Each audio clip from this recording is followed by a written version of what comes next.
নমস্কার বন্ধুরা, আপনারা সবাই জানেন 19 ফেব্রুয়ারি বুধবার চ্যাম্পিয়ন্স ট্রফি শুরু হতে চলেছে। চ্যাম্পিয়ন্স ট্রফির প্রথম ম্যাচ পাকিস্তান এবং নিউজিল্যান্ডের মধ্যে খেলা হবে। তবে বন্ধুরা, চ্যাম্পিয়ন্স ট্রফির আগে নিউজিল্যান্ডের চিন্তা বাড়িয়েছিলেন লকি ফার্গুসন। হ্যামস্ট্রিংয়ে টান লেগেছিল তার, সেই সময় তাকে নিয়ে আশঙ্কা তৈরি হয়েছিল। পায়ের চোটের জন্য শেষমেশ আইসিসির মেগা ইভেন্ট থেকে ছিটকেই গেলেন লকি ফার্গুসন। বুধবার থেকে শুরু হচ্ছে চ্যাম্পিয়ন্স ট্রফি। প্রথম ম্যাচে পাকিস্তানের সামনে নিউজিল্যান্ড।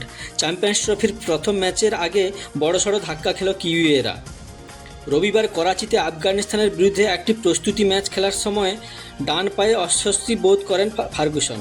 তার পায়ের পরিস্থিতি দেখার পরে এই ধারণাতেই সবাই এসেছে যে টুর্নামেন্টের আগে সেরে উঠবেন না লকি ফার্গুসন।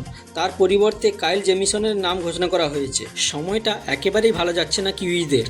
দিন কয়েক আগে পাকিস্তান নিউজিল্যান্ডের ম্যাচ চলাকালীন ক্যাচ ধরতে গিয়ে মুখে চোট পেয়েছিলেন রচিন রবীন্দ্র। সেই চোট সারিয়ে চ্যাম্পিয়ন্স ট্রফিতে ফিরবেন রচিন রবীন্দ্র। চ্যাম্পিয়ন্স ট্রফিতে নিউজিল্যান্ড পাচ্ছে না বেন সিয়ার্সকে, তার পরিবর্তে জ্যাকব ডাফিকে দলে নিয়েছেন কিউইরা।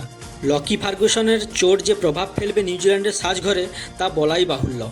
বিশেষ করে প্রতিযোগিতায় নামার ঠিক আগের দিনই যদি চোটের কবলে পড়ে টুর্নামেন্ট থেকে ছিটকে যেতে হয় দলে নামি তারকাকে, তাহলে তো তা চিন্তারই বিষয়। সিয়ার্সের পর ফার্গুসনকে হারানোয় এক প্রকার হতাশ ব্ল্যাক ক্যাপসদের কোচ গ্যারি স্টিট।